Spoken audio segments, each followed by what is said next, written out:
আন্না মুহাম্মাদান আবদুহু রাসূলুহু সাল্লাল্লাহু আলাইহি ওয়াসাল্লাম। আল্লাহ পাক রব্বুল আলামিনের দরবারে অগণিত অসংখ্য শুকরিয়া যে সবচেয়ে গুরুত্বপূর্ণ একটি কিতাব কোরআনে কারিমের পরে যার স্থান, সেটাকে আমরা সামনে নিয়ে বসার এবং সেটার সবক এর অনুষ্ঠানে আমরা অংশগ্রহণ করতে পেরেছি, আলহামদুলিল্লাহ। যেদিন কথা বেশি বলার সময়ও নেই। আবার তো আমরা এখানে আজকে যে কিতাবটা নিচ্ছি এটা হলো সহিহ আল বুখারী, তাই না? আমরা তো এটাই শুনি জানি, তাই না? সহিহ বুখারী, এভাবে না, সহিহুল বুখারী মানে ইমাম বুখারীর লেখা সহিহ গ্রন্থ। এই জন্য সহিহ বুখারী মানে সহিহুল বুখারী, ইমাম বুখারী। আর মুসলিম শরীফ যখন আমরা বলি তখন সহিহ লি মুসলিম, সহিহুল মুসলিম না কিন্তু, কারণ মুসলিম ইমাম মুসলিম রহমতুল্লাহ আলাইহির নাম, তাই না? তারপরে তার আলিফলাম আসবে না। কিন্তু আল বুখারী, ইমাম বুখারী রহমতুল্লাহ আলাইহির নাম হলো আবু আবদুল্লাহ মুহাম্মদ ইবনে ইসমাইল আল বুখারী, তাই না? তো উনি আবু আবদুল্লাহ ইসমাইল, মোহাম্মদ ইবনে ইসমাইল, এই মোহাম্মদ ইবনে ইসমাইল আল বুখারী, ওনার বাড়ি বোখারা থাকার কারণে ওনাকে আল বুখারী বলা হয়েছে। আমরা যে কিতাবটা পড়বো, কিতাবের নাম উনি লিখেছেন আল জামিউল মুসনাদুস সহিহ। তোমরা দেখো এখানে প্রথম পৃষ্ঠায় কিন্তু এর নামটা লেখা আছে, তাই না? আল জামিউল মুসনাদুস সহিহ আল মুখতাসারু মিন উমারি রাসূলিল্লাহ সাল্লাল্লাহু আলাইহি ওয়াসাল্লাম ওয়া সুনানিহি ওয়া আইয়ামিহি। একটা হলো জামে কিতাব। এটা জামে কিতাব হওয়ার কী কী শর্ত আছে অবশ্য ওস্তাদরা সেটা আলোচনা করবেন। 8টা শর্ত আছে, কথাগুলো দিকে গেলাম না। মুসনাদ সহিহ এগুলো হুজুর আলোচনা করবেন। এখানে একটা কথা নিয়ে শুধুমাত্র নামের ভিতরে একটা জিনিস নিয়ে শুধুমাত্র সবার ইশকাল থাকে বা অনেকের ভুল বোঝাবুঝি থাকে, সেই জন্য আমি সেটুকু শুধু বলবো। যেমন মিন সুনানিহি ওয়া আইয়ামিহি, মিন উমুরি রাসূলিল্লাহ, রাসূলুল্লাহ সাল্লাল্লাহু আলাইহি ওয়াসাল্লামের উমর বিষয়বলী থেকে, তার জীবনী থেকে, আর সুনানিহি তার সুন্নাত সমূহ থেকে, ও আইয়ামিহি, এই আইয়াম মানে কি? ইয়াউমুনের ব্যবস্থা আইয়াম নাকি? আইয়াম শব্দের অর্থ কি? আইয়াম দ্বারা কী বোঝানো হয়েছে? দিন সমূহ, তাই না? হ্যাঁ, এটাই। কিন্তু এখানে আইয়াম বলতে নবী করিম সাল্লাল্লাহু আলাইহি ওয়াসাল্লামের দিন সমূহ বলতে কী বোঝানো হয়েছে? মূলত এখানে আইয়াম বলে বোঝানো হয়েছে যুদ্ধ বিগ্রহের কথা। এই যে এখানে এই যে কিতাবটা আছে, এর মধ্যে রাসূল আকরাম সাল্লাল্লাহু আলাইহি ওয়াসাল্লামের জীবনী থাকবে, নবীজির সুন্নাত থাকবে। শুধু তাই না, এবং তিনি যে যুদ্ধ বিগ্রহ করেছেন, বিভিন্ন এলাকায় যুদ্ধ পরিচালনা করেছেন, সে কথাটা থাকবে। যেমন ইয়াউমু বাদরিন মানে কি? বদরের যুদ্ধ। ইয়াউমু উহুদ মানে কি? উহুদের যুদ্ধ। ওখানে ইয়াউম বলা হয়েছে, তাই না? ইয়াউমু বাদরিন মানে বদরের যুদ্ধ, নাকি বদরের দিন? না, ওই যে ইয়াউম বলা হয়েছে এই কারণে ওখানে আইয়ামিহি রাসূল আকরাম সাল্লাল্লাহু আলাইহি ওয়াসাল্লাম ইসলামের জন্য কাফের মুশরিকদের সাথে যতগুলো যুদ্ধ পরিচালনা করেছেন সেই বিষয়গুলো নিয়েও এখানে আলোচনা হবে। হাজিরিন, আসল কুতুব বাদা কিতাবিল্লাহি তাআলা তাহতা আদিমিস সামাই সহিহ আল বুখারী, সহিহুল বুখারী, যে আসমানের নিচে জমিনের উপরে কোরআনের পরে সবচেয়ে বিশুদ্ধতম কিতাব কোনটা? সহিহ বুখারী। এটা এত বিশুদ্ধ কেন? কী করে এত বিশুদ্ধ? ইমাম বুখারী রহমতুল্লাহ আলাইহি একটা দুটো বছর না, 16টা বছর সাধনা করে লিখেছেন। ইমাম বুখারী রহমতুল্লাহ আলাইহির মেধা তো ছিল প্রখর, তাই না? শুধু এতটুকু বলি যে ইমাম বুখারী রহমতুল্লাহ আলাইহি তিনি একদিন ওস্তাদের কাছে গিয়েছেন। অন্যরা পড়ে না, ওস্তাদ হাদিস বর্ণনা করেছেন, তো উনি গিয়েছেন, উনি ওই হাদিস শোনেন কিন্তু কিছু লেখেন না। সবাই তো ওস্তাদ বলেন না, তাদের খসখস লিখে নেন, অনেকগুলো লিখে নেন না, সবাই লিখে নেন। ওনারাও লিখতেছেন, সবাই লিখতেছেন, কিন্তু ইমাম বুখারী রহমতুল্লাহ আলাইহি লেখেন না। তো ইমাম বুখারী রহমতুল্লাহ ছোট্ট বাচ্চা, অল্প বয়স, তো সবাই বলতেছেন, একদিন বলতেছে, কী ব্যাপার তুমি খালি সময় নষ্ট করে ঘোরাঘুরি করো এখানে বসে, কিছু হাদিস লেখো না, কিছু না। তখন উনি বললেন যে এতদিন পরে যে হাদিসগুলো তোমরা পড়েছো, ওস্তাদ বর্ণনা করেছেন, আমি সবগুলো বলতে পারবো। ইমাম বুখারী রহমতুল্লাহ আলাইহি এরপর তিনি বলতে থাকলেন, এতদিনে যা বলেছেন সব বলতেছেন। তখন ইমাম বুখারী রহমতুল্লাহ আলাইহির মুখের থেকে শুনে ওনাদের যে লেখায় ভুল ছিল সেগুলো সংশোধন করা শুরু করছে অন্যান্য মুহাদ্দিসিনরা। হ্যাঁ, তো এই কথা এটা বলছি, ইমাম বুখারী রহমতুল্লাহ আলাইহি তার জেহেন জাকা কত বেশি ছিল এই কথা বলার উদ্দেশ্য না। উদ্দেশ্যটা হলো ইমাম বুখারী রহমতুল্লাহ আলাইহি 6 লক্ষ সহিহ হাদিস ওনার মুখস্থ ছিল। এই 6 লক্ষ সহিহ হাদিসের মধ্যে থেকে এখানে তিনি এই মানে তাকরার ছাড়া 4,000 একটু বেশি, আর তাকরার করলে 7,000-এর বেশি এই হাদিসগুলো নিয়ে এখানে একত্র করেছেন। এতগুলো যিনি একত্র করেছেন, এখানে এনেছেন, এই আনার আগে একটা প্রসেস ছিল। সেটা কি? ইমাম বুখারী রহমতুল্লাহ নিজে বলেছেন যে আমি যখনই কোনো হাদিস লিখেছি, আমি ওযু করেছি, ইস্তেখারা করেছি, তারপরে লিখেছি। রাসূল আকরাম সাল্লাল্লাহু আলাইহি ওয়াসাল্লামের কাছ থেকে উনি জানতে পেরেছেন যে হাদিসটা সহিহ, তারপর তিনি সেটা এখানে সন্নিবেশিত করেছেন। তার মানে হলো যে সহি নয় এমন কোনো জিনিস এখানে নাই। তাহলে কোরআনে কারিম তো সবচেয়ে সহি, এরপরে কোরআনে কারিমের পরেই কার স্থান? বুখারী। তো বুখারী শরীফ পড়ার একটা আদব আছে, সেটা হলো প্রথম কথা হলো যে আল্লাহ রাসূল সাল্লাল্লাহু আলাইহি ওয়াসাল্লামের হাদিস পড়তেছি, খুব মহব্বত নিয়ে পড়তে হবে। সর্বপ্রথম কাজ রাসূল আকরাম সাল্লাল্লাহু আলাইহি ওয়াসাল্লামের মহব্বত নিয়ে পড়তে হবে, কিতাবের সঙ্গে আদব রক্ষা করতে হবে। এরকম না যে বাম হাত দিয়ে কিতাবের পৃষ্ঠা উল্টাইতেছি, পড়ার সময় বাম হাত দিয়ে ধরতেছি, এবার গুলেন করে ধরতেছি, দেখতেছি, এরকম না। ডান হাত দিয়ে ধরতে হবে, আদবের সঙ্গে রাখতে হবে। এমন না যে মোবাইলটা খুলে মোবাইলটা এক পাতার পর রাখলাম আর এক পাতা দেখে পড়তেছি, এরকম না। এবং আদবের সঙ্গে, খুবই আদবের সঙ্গে পড়তে হবে। এবং আমরা তো অতটা আদবওয়ালা নয়, কিন্তু মুহাদ্দিসিন ইকরাম আমাদের মাশায়েখিন যারা ছিলেন ওনারা এমনও ছিলেন যে ওনারা নামাজের সুরাতে বসে পড়াতেন। এবং শিক্ষার্থী তোমরা অনেকে জেনে থাকবা যে আমরা স্যার সিনেমা মাদ্রাসায় খোতানিজুর রহমতুল্লাহ আলাই ছিলেন, নাম শুনেছো তোমরা অনেকে, তাই না? হ্যাঁ, নিয়াজ মখদুম খোতানি রহমতুল্লাহ আলাই কি বড় একজন আল্লাহর ওলি ছিলেন এবং বড় মুহাদ্দিস ছিলেন। উনি বলতেন এই কথাটা যে আমি একসঙ্গে 60টা উত্তর দিতে পারবো। হাদিসে তাআরুজ আছে না, এক একটা কথার উত্তর দিতে গিয়ে আমি 60টা উত্তর দিতে পারবো। 60টা মানে 7টা না, 60টা। এক একটা কথার পিছনে আমি জবাব দেবো ওনাকে কথা প্রতিহত করবো 60টা উত্তর দিয়ে এট এ টাইম। এই খোতানি রহমতুল্লাহ আলাই উনি বলতেন। এবং খোতানি রহমতুল্লাহ আলাই উনি তো আমাদের ওস্তাদ ছিলেন। উনি যে কথাটা বলছেন যে খোতানি রহমতুল্লাহ আলাই তিনি যখন পড়াশোনা করেছেন তখন ওনার সার্টিফিকেট আছে আহাদ মিনাল আজকিয়া, মেধাবীদের একজন। দারুল দেওবন্দ থেকে যখন ওনাকে পাঠানো হলো সার্সিনা শরীফে, তখন কিন্তু ওনার ড্রেস, আমল, লেবাস, সুন্নত তরিকা এরকম ছিল না, অন্যরকম ছিল। তখন আল্লামা নিসার রহমতুল্লাহ আলাই তাকে নিয়ে গেলেন এবং তার খাস কামরায় নিয়ে তাকে তাওয়াজ্জু দিলেন। সেটার তরিকার পীর মাসায়েখ যেটা তাওয়াজ্জু দিয়ে থাকে, তাওয়াজ্জু অনেক রকমের হয়ে থাকে, তার ভিতরে একটা আছে তাওয়াজ্জু ইত্তেহাদি তাওয়াজ্জু। যখন তাওয়াজ্জু দিলেন, তাওয়াজ্জু মানে হলো কারোর দিকে খুব খেয়াল করা, অতপর তার ভিতরে কোনো একটা জিনিসকে, কোনো একটা এলিমকে কী করা, সারায়াত করা, যেটা বলে ফায়েজ দেওয়া। ফাজায়াত মানে বন্যা হওয়া। এখন যেমন ব্লুটুথ দিয়ে আমরা করি না, এরকম আছে না? এরকম এগুলো তো মানুষ কেউ বিশ্বাস করুক না করুক, কিন্তু এটা আছে। এইটা যে আছে, এটা কিন্তু আছে পশু পাখির মধ্যে। যেমন একটা কচ্ছপ যখন ডিম ফোটায়, তখন সেই ডিম মানে বাচ্চা ফোটায় কীভাবে, ডিম পাড়ার পরে বহু দূর চলে যায়, তারপর দূর থেকে চোখ নজর করে থাকে, তারপর পড়তে থাকে। এবং আরেকটা জিনিস খেয়াল করবেন আপনারা, এই যে নজর দেয়, নজর তো ঠিক আছে, আউলিয়া ইকরামের নজরটা যে একদম সঠিক এবং এর কারণে সারায়াত হয়, এর একটা প্রমাণ দেখবেন আপনারাও দেখতে পাবেন। এই নজরের যে একটা পাওয়ার আছে, কীরকম মনে করেন ভিতরে কোনো একটা ছেলে কোনো একটা দিকে দুষ্টামি করতেছে অথবা কিছু, কিন্তু আপনি চাচ্ছেন যে আমি এই ছেলেটার দিকে একটু আমাদের দিকে নজর করুন, আপনি এরকম তাকান, ছেলেটা তাকায় না কেন, এই যে ওই যে ছেলেটার দিকে আমি তাকাইছি, এখনই তাকাইছি, এই ছেলেটা ও নিচের দিকে কী করে করতেছিল, তা আমি একটু দিকে তাকাইছি, ও কিন্তু খেয়াল করছে, মানে এই যে চোখে ও অন্য খেয়ালে ছিল, দৃষ্টি নিক্ষেপ করার সাথে সাথে একটা দৃষ্টি পড়ছে। এটা কিন্তু আমার না, এটা আপনারও না, সবাই। এই যে একটা তাওয়াজ্জু আছে, তো যখন একটা তাওয়াজ্জু দিলেন খোতানি রহমতুল্লাহ আলাইকে, দেওয়ার পর উনি বেহুশ পড়ে গেলেন, ধরা পড়ে ধরতে গেলেন, পেশাউদ্দিন না করলেন, জিজ্ঞেস করলেন কিয়া খোতানি কিয়া হয়, কিছু মালুম হয়? হ্যাঁ মালুম হয়, সব কিছু মালুম হয়, মদিনা भी देखा, মক্কা শরীফ भी देखा, মক্কা শরীফ মদিনা শরীফ সব কিছু সাহেব করেছে। উনি আগে জিকির করতে বসতেন না, পরে জিকির করতে বসলেন, পরে পুরো সুরাত ও সিরাতের পরিবর্তন এসে গেল। উনি আগে জানতেন কেতাবের ইবারত, পরবর্তী জানতে পেরেছেন এর হাকিকত। ইবারতের ভিতরে যা বর্ণনা করা আছে এর মূল পৃষ্ঠা কোথায়, এটা জানতে পেরেছেন। এই জন্য খোতানি রহমতুল্লাহ আলাই তিনি একদিন হাদিস পড়াচ্ছেন দার্সে বসে। হাদিসটা তোমরা দ্বিতীয় খণ্ডের মধ্যে পড়বা, যে রাসূল আকরাম সাল্লাল্লাহু আলাইহি ওয়াসাল্লাম যখন ইয়ে করেছিলেন, আয়েশা রাদিয়াল্লাহু একদিন আয়েশা রাদিয়াল্লাহু আনহা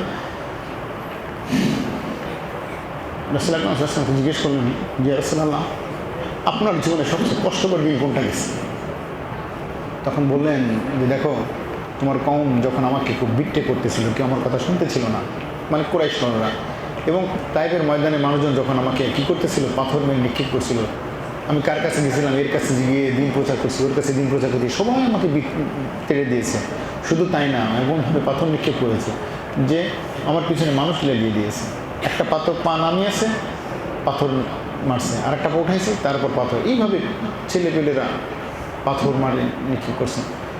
কথাগুলো যখন হাদিসটা যখন পড়াচ্ছিলেন, পড়াবার সময় হযরত খোতানি রহমতুল্লাহ আলাইহি হঠাৎ করে খুব থেমে গেলেন। পড়াতে গিয়ে উনি একটু বলতেছিলেন কাফের মুশরিক যারা এরকম নবীজিকে কষ্ট দিলেন, উনি অস্থির হয়ে গালি দিচ্ছিলেন। কে বাত হ্যাঁ, কাফের মুশরিক ঈসা কিয়া হ্যাঁ আমার নবী কে সাথে ঈসা কে, মানে নবীজির মহব্বতে এত অন্তরের ভিতরে তার গাঢ় হয়ে গেছে যে রাসূলুল্লাহ সাল্লাল্লাহু আলাইহি ওয়াসাল্লামের এই কষ্টটা সহ্য হয়নি এবং এই জন্য উনি বলতেছিলেন ক্যা বাত হ্যায় কাফের মুশরিক ने मेरे नबी को ঈসা किया है सतम किया है, এত কষ্ট দিয়েছে নবী করিম সাল্লাল্লাহু আলাইহি ওয়াসাল্লামকে। উনি খুব কাঁদতেছেন, ও অস্থির হয়ে গেছেন, উনি কাফের মুশরিকদের গালি দিচ্ছেন। হঠাৎ করে থেমে গেলেন, থেমে যাওয়ার পর তারপরে তুলে দোয়া করলেন। তো সেই সময় বড় বড় ওস্তাদেরা ছিলেন, মানে আমাদের বর্তমান ওস্তাদরা আর কি, ওনারা তো হুজুরের যে বড় ছাত্র ছিল, মানে ছাত্র আছে না ওস্তাদের কিছু দেখলে আবার সাহস করে জিজ্ঞেস করে ফেলে, হজরত আজ जो किया है आपने कभी नहीं देखा आपको, আজকে আপনি ক্লাসে বসে যা করলেন কোন কিন্তু এখন করতে দেখিনি, হাকিকি বাত কিয়া है। তো বললেন যে দেখো मैंने जब बेकरार हो गया, আমি যখন অস্থির হয়ে বললাম, तो रसूल अकरम सल्लल्लाहु अलैहि वसल्लम को मैंने देखा, नबी जी सल्लल्लाहु अलैहि वसल्लम ने मुझे बताया कि खोता नहीं बेकरार मत हो, ও खोता नहीं তুমি অস্থির হয়ে না, থামো শান্ত হও। তো এরকম মুহাদ্দিস হাদিসের মহব্বত যদি থাকে, হাদিস পড়লে নবী করিম সাল্লাল্লাহু আলাইহি ওয়াসাল্লামের জিয়ারত নসিব হয়ে যেতে পারে, কারণ এত পরিমাণ দুরূদ শরীফ পড়া হয় যা কল্পনা করা যায় না। এই জন্য হাদিসটাকে মহব্বত করে পড়তে হবে, খুব খেয়াল করে পড়তে হবে এবং চেষ্টা করতে হবে যে আমরা এখান থেকে যেন এড়িয়ে নিতে পারি, এখান থেকে যেন কী করতে পারি, জ্ঞান আহরণ করতে পারি, এই জিনিসটা নিতে থাকতে হবে। শুধুমাত্র এখানে যে কয়েক পাতা যে আছে না সূচিপত্র, এই সূচিপত্রটুকু যদি কেউ একবার করে পড়ে তাতে এই পরিমাণ এলেম হবে তার যে জীবনে চলতে যা লাগবে অনেক দিক নির্দেশনা পেয়ে যাবে, মানে 80% দিক নির্দেশনা পেয়ে গেছে এত। আর যারা কেতাব পড়ে তারা বেশি। আলহামদুলিল্লাহ দারুন নাজাত আমরা খতম দেওয়ার চেষ্টা করি, এখানেও যদি খতম একটা আয়োজন করা যেতে পারে বা হয় তাহলে তো আলহামদুলিল্লাহ। যদি খতম করার সুযোগ নাও হয়, কমপক্ষে আপনারা প্রতিদিন দর্শে বসবেন, এর সঙ্গে নিসবত রাখবেন, কি পারা যাবে ইনশাআল্লাহ। এই বুখারী শরীফকে অন্তত মহব্বত করতে পারবেন কিনা, ভালোবাসতে পারবেন কিনা, এটা কার কথা? এখানে যে কথাগুলো কার কথা? নবী করিম সাল্লাল্লাহু আলাইহি ওয়াসাল্লাম তার জবান থেকে যে শব্দগুলো বের করেছিলেন, আমি নবীজির কণ্ঠে এখন শুনতে পাচ্ছি না, আমার ওস্তাদের কণ্ঠে শুনতে পাচ্ছি, তাই না? কথা তো এতটুকুই, কিন্তু এই শব্দগুলোই আল্লাহ রাসূল বলতেন। তো যাই হোক, আমরা আর কথা বাড়াবো না, অনেক কথা হয়ে গেল। তো আমরা এখন একটু কিতাব খুলি, সবাই বলুন দুরূদ শরীফ পড়ুন। আল্লাহুম্মা সাল্লি আলা সাইয়্যিদিনা ওয়া নাবিয়্যিনা ওয়া শাফিঈনা হাবিবিনা মাওলানা মুহাম্মদ ওয়া আলা আলিহি ওয়া আসহাবিহি ওয়া বারিক ওয়া সাল্লিম। বলেন রব্বি জিদনি ইলমা, রব্বি জিদনি ইলমা, রব্বি জিদনি ইলমা, রব্বি ইয়াসসির ওয়া লা তুআসসির ওয়া তাম্মিম আলাইনা বিল খায়র, রব্বি ইশরাহ লি সাদরি ওয়া ইয়াসসির লি আমরি ওয়াহলুল উকদাতাম মিন লিসানি ইয়াফকাহু কওলি ওয়া বিকা নাস্তাঈন ইয়া আল্লাহ। আমি একটু পড়ি, আপনারা শুনেন, আপনাদের পড়তে হবে না, একটু শুনুন। বিসমিল্লাহির রহমানির রহিম। বাবু কাইফা কানা বাদুল ওয়াহি, এখানে বাব শব্দ নিয়ে ওস্তাদরা বলবেন যে বাব কাইফা কানা বাদুল ওয়াহি, বাবুন কাইফা কানা বাদুল ওয়াহি, বাবু কাইফা কানা বাদুল ওয়াহি। এরকম কয়েক রকমের পড়া যায়, সব রকম এই কথাগুলো ওস্তাদরা ইনশাআল্লাহ তখন বলবেন। যেহেতু সময় শেষ, আর একটু সময় বেশি থাকলে হয়তো এই কথাগুলো একটু বলা যেত, কিন্তু এখন সেটা বলার সুযোগ নেই। তো আমরা একটু এখানে শুধু পড়ে যাই যে বাবু কাইফা কানা বাদুল ওয়াহি ইলা রাসূলিল্লাহ সাল্লাল্লাহু আলাইহি ওয়াসাল্লাম ওয়া কাউলিল্লাহি আযজা ওয়া জাল্লা ইন্না আওহাইনা ইলাইকা কামা আওহাইনা ইলা নূহিন ওয়ান নাবিয়্যিনা মিন বা'দি। এটা হলো কাইফা কানা বাদুল ওয়াহি, ওহী কীভাবে শুরু হলো, ওহীর এলেম নবী করিম সাল্লাল্লাহু আলাইহি ওয়াসাল্লামের কাছে কীভাবে আসা শুরু হলো, এইটার বাব। ওহী কীভাবে নবীজির কাছে আসতে লাগলো, এইটার বাব। এই বাবের নামটা কি? নবীজির কাছে ওহী আসলো কীভাবে। আরেকটা জিনিসের বাব, সেটা হলো কি, আল্লাহ জাল্লা শানহু বলছেন ইন্না আওহাইনা ইলাইকা কামা আওহাইনা ইলাইকা কামা আওহাইনা ইলা নূহিন ওয়ান নাবিয়্যিনা মিন বা'দি। এই আয়াতের বাব, দুইটা জিনিসের বাব। এটাকে বলে তরজমাতুল বাব। হ্যাঁ, আচ্ছা, ইমাম বুখারী রাহমাতুল্লাহি আলাইহি সর্বপ্রথম তিনি ওহী নিয়ে আসলেন। মানুষের ভিতরে যত রকমের এলেম আছে, একটা ইলমে ওহী আর একটা গায়রে ইলমে ওহী। দেন ইলমে ওহী নয়, এমন আছে না? ইলমে ওহী যেটা, তার চেয়ে সঠিক আর সত্য কথা পৃথিবীতে কিছু নাই। ঠিক আছে কথাটা? রাসূল আকরাম সাল্লাল্লাহু আলাইহি ওয়াসাল্লাম যে বিষয়গুলো বলেছেন তার চেয়ে সত্য কথা নেই। যেমন আল্লাহ রাসূল বলছেন, যে ব্যক্তি আজওয়া ও খেজুর খাবে সকালবেলা, মান তাসাব্বাহা বিসাব'i তামারাতিন আজওয়াতান, যে ব্যক্তি প্রতিদিন সকালে 7টি আজওয়া খেজুর খাবে, তার কি হবে? তার ফায়দাটা কি? কোনো বিষ তার গায়ে লাগবে না। সাপে কামড় দিলে বিষ লাগবে না, বিষ খাওয়াইলে বিষ লাগবে না, বিচ্ছু কামড় দিলে বিষ লাগবে না। আর একটা কি, কেউ জাদু করলে তার গায়ে লাগবে না। কি বুঝছেন কথাটা? আমি তো সবাই খালি হুজুর একটু পানি পড়া দেন, কি পানি পড়া, সেই যাবে খেজুর খান সকালবেলা 7 খেজুর খেতে হবে। রাসূল আকরাম সাল্লাল্লাহু আলাইহি ওয়াসাল্লামের এই কথাটা, এটা নবীজি সাল্লাল্লাহু আলাইহি ওয়াসাল্লাম আল্লাহ থেকে জেনে বলেছেন, ওমা ইয়ানতিকু আনিল হাওয়া ইন হুয়া ইল্লা ওয়াহয়ুন ইউহা। তাহলে এইটা হলো সবচেয়ে সঠিক কথা, এর চেয়ে সঠিক কথা তো আর নাই। তো এই কথার উপরে গবেষণা করে তখন হলো আমেরিকান বিজ্ঞানীরা গবেষণা করলেন যে ঠিক আছে, আজওয়া খেজুর নাকি এমন হয়, ইসলাম ধর্মের নবী কথা বলেছেন, তাহলে একটা পরীক্ষা করি। এই জন্য একটা পরীক্ষা করলেন কি, যে মৃত্যুদণ্ডপ্রাপ্ত 3 জন ব্যক্তিকে আজওয়া খেজুর খাওয়ালেন সকালবেলা খালি পেটে, এরপর তাদেরকে বিষ পান করালেন, একজন মরে নেই। এখন খেয়াল করেন, এটা তো ছিল কি ইলমে ওহী। এখন ডাক্তার সাহেবরা নানা ধরনের কথা বলে না, যেমন বলে যে আপনার শরীরে চর্বি বেশি, আপনি ডিম খাবেন, কুসুম খাবেন না, ঘি খাবেন না, এ খাবেন না, সে খাবেন না, চর্বি খাবেন না। আবার আরেক ডাক্তার বলতেছে ডিম ঘি দিয়ে ভেজে খাবেন, গরুর চর্বি খাবেন, রুটি খাবেন না, ভাত খাবেন না, তাহলে আপনার কমে যাবে, তাই না? এই কেউ বলতেছে ডিম খাবেন, কুসুম খাবেন না, কেউ বলতেছে ডিম কুসুম দুটোই খান। এই মানে লেগে গেছে কি আসলে কি, মানে ওনারা গবেষণা করতে গিয়ে কেউ গবেষণা এরকম, কেউ গবেষণা ওরকম। এটা হলো ইলমে জান্নি। ইলমে ওহীর চেয়ে সঠিক কথা কোনোটা নাই। এখন ডিমের সাথে কুসুম খাবো কি খাবো না, কি খাবো না করবো, এই নিয়ে লাগছে গেরদান। কারণ কি, এটা তো মানুষই বলছেন। এখানে তো রাসূল আকরাম সাল্লাল্লাহু আলাইহি ওয়াসাল্লামের পক্ষ থেকে একটা কথা থাকতো, তখন কি হতো, ওইটাই সঠিক ছিল, জেনে কথা না। এই জন্য বলতেছিলাম যে ওহীর জ্ঞানটা পরে সবচেয়ে শক্তিশালী জ্ঞান। এই জ্ঞানে রাসূল আকরাম সাল্লাল্লাহু আলাইহি ওয়াসাল্লাম, ইমাম বুখারী রাহমাতুল্লাহ আলাইহি ওহীটাকে দিয়ে শুরু করলেন। বিসমিল্লাহির রহমানির রহিম, আবিসনাদিল মুত্তাসিল মিন্না ইলা ইমাম আল বুখারী। আমাদের থেকে শুরু করে, মানে এই যে হাদ্দাসানা যে আমরা বলি, এর আগে কিন্তু বিহি ক্বালা হাদ্দাসানা, তাই না? আর যখন দ্বিতীয় হাদিস পড়বেন তখন বলুন অবিহি ক্বালা হাদ্দাসানা।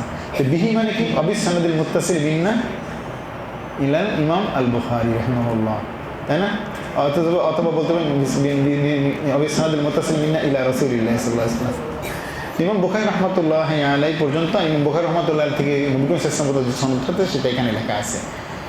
قال حدثنا الحميدي قال حدثنا سفيان قال حدثني يحيى بن سعيد الأنصاري قال أخبرني محمد بن إبراهيم التيمي أنه سمع علقمة بن وقاص الليثي يقول سمعت عمر بن الخطاب رضي الله تعالى عنه على المنبر يقول سمعت رسول الله صلى الله عليه وسلم يقول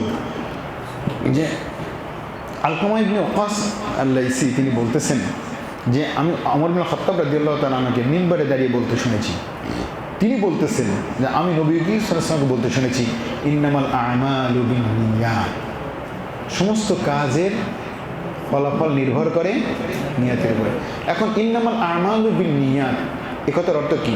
এই কথার অর্থ নিয়ে একটা কথা, যে ইন্নামাল আ'মালু মুসাওয়াবাতুন বিল আ'মাল নাকি মুসাহহিহাতুন। ইন্নামাল আ'মালু মুসাহহাহাতুন বিন্নিয়াত না ইন্নামাল আ'মালু মুজজাআতুন মুসাওয়াবাতুন বিন্নিয়াত। আমল এর সওয়াব নিয়তের দ্বারা হয় এইটা, নাকি আমল বিশুদ্ধ হয় নিয়তের দ্বারা, কোনটা? হ্যাঁ, না, আমল বিশুদ্ধ নিয়ত ছাড়াও হতে পারে, কিন্তু আমলের সওয়াব যেটা আছে এইটা হলো আপনার নিয়তের দ্বারা হবে। অর্থাৎ এখানে ইন্নামাল আমালু মাকবুলাতুন বলতে পারেন, যে মুজাজাতুন বা মুসাওয়াতুন বাদ দেন, বলেন এটা ইন্নামাল আমালু মাকবুলাতুন, আমল কবুল হয় নিয়তের কারণে, কিন্তু নিয়ত ছাড়াও আমল সহি হতে পারে।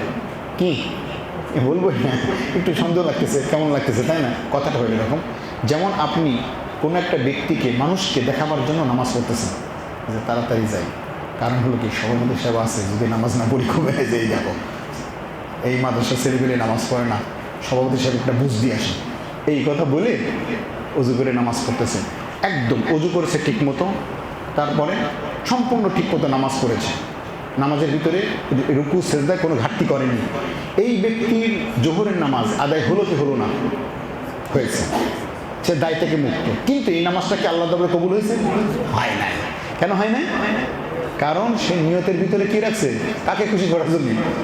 সভাপতিকে খুশি করার জন্য, প্রিন্সিপাল হুজুরকে খুশি করার জন্য। তাহলে তার লোক দেখানো আমল আল্লাহ কবুল করেন না। সুতরাং আমল সহি হবে কি হবে না, এই নিয়ে একটা কথা। এখন এখানে একটা বিষয় আছে, বলি যে এই যে আমল সহি হবে কিন্তু কবুল হবে না, এই যে কথাটা না, এই কথাটা আমি কোত্থেকে বুঝলাম? এই কথাটা এই হাদিস থেকে বোঝা গেছে। দেখেন, ইন্নামা লিইমরিইন মা নাওয়া, মানুষ যা আমল, মানুষের জন্য তাই যা সে নিয়ত করে, মানুষের জন্য তাই যা সে নিয়ত করে। ফামান কানাত হিজরাতুহু ইলা দুনিয়া, যে ব্যক্তি দুনিয়াকে অর্জন করে, ইউসিবুহা, যা সে অর্জন করবে, আও ইলা ইমরাআতিন ইয়ানকিহুহা, অথবা কোনো মহিলাকে পাওয়ার জন্য, তাকে বিবাহ করার জন্য সে হিজরত করেছে, ফাহিজরাতুহু ইলা মা হাজারা ইলাইহি, সুতরাং তার হিজরত ওই দিকেই হবে যা সে নিয়ত করেছে। সে দুনিয়া পাওয়ার জন্য নিয়ত করেছে, দুনিয়ায় পাবে। একজন নারীকে বিয়ে করার জন্য করেছে, সে নারীকেই পাবে। এখানে এই হাদিসটা আপনার মুশকাত শরীফে পড়েছেন বলে আমি আর কথা বললাম না, শুধু ওই কথাটুকু বললাম। এইখানে কথাটা হলো যে যে কায়েস নামক ব্যক্তি যিনি একজন নারীকে বিবাহ করার জন্য হিজরত করেছিলেন, সেই ব্যক্তি যখন হিজরত করে গেলেন, নবী করিম সাল্লাল্লাহু আলাইহি ওয়াসাল্লাম তার সম্পর্কে জানতে পেরেছিলেন কিনা, জেনেছেন। তো ওই সময় হিজরত করা ছিল হলো ফরজ। হিজরত করা কি ছিল? রাসূল আকরাম সাল্লাল্লাহু আলাইহি ওয়াসাল্লাম বললেন যে যে উদ্দেশ্যে হিজরত করেছে সে তাই পাবে। কিন্তু ওই লোকটাকে আবার বলেন নাই যে তোমার হিজরত হয় নাই, তুমি আবার মক্কা শরীফে যাও হিজরত করে মদিনা আসো, তা কিন্তু বলেন নাই। কারণ কি? কারণ তোমার হিজরত যে ফরজ ছিল, ফরজ আদায় হয়েছে, কিন্তু নিয়তের গড়বড়ির কারণে তুমি তার সওয়াব পাইলে না। কি কথা বুঝতে পেরেছো? এই জন্য এখানে ইন্নামাল আমালু বিন্নিয়াত, আমল নিয়তের দ্বারা। নিয়তের দ্বারা কি? ইন্নামাল আমাল মাকবুলাতুন বিন্নিয়াত। কি কথা বুঝতে পেরেছেন? তাহলে আমাদের জন্য এখানে সবচেয়ে বড় দিন দরকার, সমস্ত কাজ আমাদের ইখলাস দরকার। ঠিক আছে? সমস্ত কাজ লাগবে ইখলাস। ইখলাসের বাংলা কি? খাঁটি। এটার ইংরেজিতে কি কয়? পিওর। সবাই পিওর জিনিস খোঁজে। কি ভাই, খাঁটি মধু আছে, হ্যাঁ, খাঁটি নারিকেলের তেল পাওয়া যাবে, খাঁটি সরিষার তেল পাওয়া যাবে, কি খাঁটি খোঁজে সবাই। আল্লাহ তার বান্দা থেকে খাঁটি ইবাদত খোঁজে, আমার খাঁটি বান্দা চাই। এই জন্য মুখলেস বান্দাকে দরকার। ঠিক আছে কথা না? এই জন্য আল্লাহ পাক রব্বুল আলামিন তার মুখলেস বান্দাকে চায়। মুখলেস মানে ইখলাস থেকে মুখলেস। মুখলেস মানে কি? খাঁটি। খাঁটি মানে কি? যে আল্লাহ পাক রব্বুল আলামিনের দিকেই সবসময় রুজু হয়ে থাকে, একদম একনিষ্ঠভাবে আল্লাহর সঙ্গে যুক্ত হয়ে থাকে, অন্য কোনো দিকে না। তাহলে যখনই মানুষ অন্যকে খুশি করার জন্য কোনো কিছু করে, তখন সেটা হয়ে যায় শিরক। যখন মানুষ অন্যকে খুশি করার জন্য কোনো আমল করে, সেটার নাম কি? শিরক। এটাকে বলে শিরকে আসগার। রাসূল আকরাম সাল্লাল্লাহু আলাইহি ওয়াসাল্লাম বললেন যে দেখো, আমার পরে তোমরা যে মূর্তির পূজা করবে সেটাকে আমি ভয় পাই না, আমি ভয় পাই এইটা যে তোমরা শিরকে লিপ্ত হবে। কি রাসূলুল্লাহ? শিরক মানে শিরকে আসগারে তোমরা লিপ্ত হবে। শিরকে আসগার কি? শিরকে আসগার হলো রিয়া। রিয়া মানে অন্যকে দেখাবার জন্য, অন্যকে খুশি করাবার জন্য আমল। হ্যাঁ, আমি 50,000 টাকা দান করবো, ওরে মনে মনে করছে দান করছি, মানুষ দেখছে, নারায় তো বের করছে, বুঝছেন না? তাহলে কি কবুল হলো না? হ্যাঁ, 50,000 টাকা জনসম্মুখে দান করছে, আর মনে মনে নিয়োগ করছে আমার দান দেখে আরো 10 জন দান করবে, এই জন্য দিলাম, আমার বাহবার দরকার নাই। এটা এই নিয়তটা সহি আছে না? এটা ঠিক আছে। হ্যাঁ, এই জন্য বলতেছিলাম যে আমাদের মধ্যে সবসময় দরকার হলো খুলুসিয়াত। ইমাম বুখারী রাহমাতুল্লাহ আলাইহি প্রথমে হাদিস টাইনে বললেন, এই বুখারী শরীফ পড়তেছো, গ্র্যাভিটি নেওয়ার জন্য করো না যে বুখারী পড়ছি, একটা কিছু করছে না। তোমার সমস্ত জীবনের সমস্ত আমল সহি হওয়ার জন্য তোমাকে কী দরকার হলো? নিয়ত ঠিক করা দরকার। তা আমরা এখানে এই বুখারী শরীফ পড়তেছি কী নিয়তে? বলেন না, কী নিয়তে? কী নিয়তে? আল্লাহ রাসূলকে খুশি করার জন্য। ঠিক আছে? হ্যাঁ, ঠিক আছে। এখানে আমাদের অনেক মহিলা শিক্ষার্থী রয়েছেন, আমার বোন মানে মায়েরা রয়েছেন, যারা এখানে শিখতে আসছেন। আয়েশা রাদিয়াল্লাহু তাআলা আনহা কত বড় আলেম ছিলেন? অনেক মস্ত বড় আলেম ছিলেন। হ্যাঁ, আমাদের মায়েদের দ্বারা খেদমত সম্ভব। আজকে যদি আমার মায়ের জাতিরা, ওনারা যদি এই বুখারী শরীফ পড়েন, উনি ওনার সন্তানকে ছোটকাল থেকে সেইভাবে লালন পালন করতে পারবেন, তার পেট থেকে যে সন্তান তৈরি হবে, তার পেট থেকে এরকম ইমাম বুখারী তৈরি হয়ে যাবে ইনশাআল্লাহ। কি ইমাম বুখারীর মতো মানুষ হওয়া কি বর্তমান যুগে আল্লাহ বন্ধ করে দিয়েছে? না, নবী আসবে না, তাই বলে কি বড় মুহাদ্দিস আসবে না? আসবে। আল্লাহ এরকম তৈরি করে দেবেন। এই জন্য আমাদের মায়েরা যারা আছে, তারাও যদি এটাকে মহব্বতের সাথে, অত্যন্ত মহব্বতের সঙ্গে ভালোবেসে পড়ে, তাদের থেকে যে ফায়দাটা হবে সেটা কল্পনা করা যায় না। আল্লাহ পাক রব্বুল আলামিন আমাদের সবাইকে নেক আমল করার তৌফিক দান করুন। ওয়া আখিরু দাওয়ানা আলহামদুলিল্লাহি রাব্বিল আলামিন। একটি হাদিস আমি পড়লাম আজকে, আপনারা এরপর থেকে বাকিগুলো ওস্তাদের সাথে কিছু পড়ে নিন।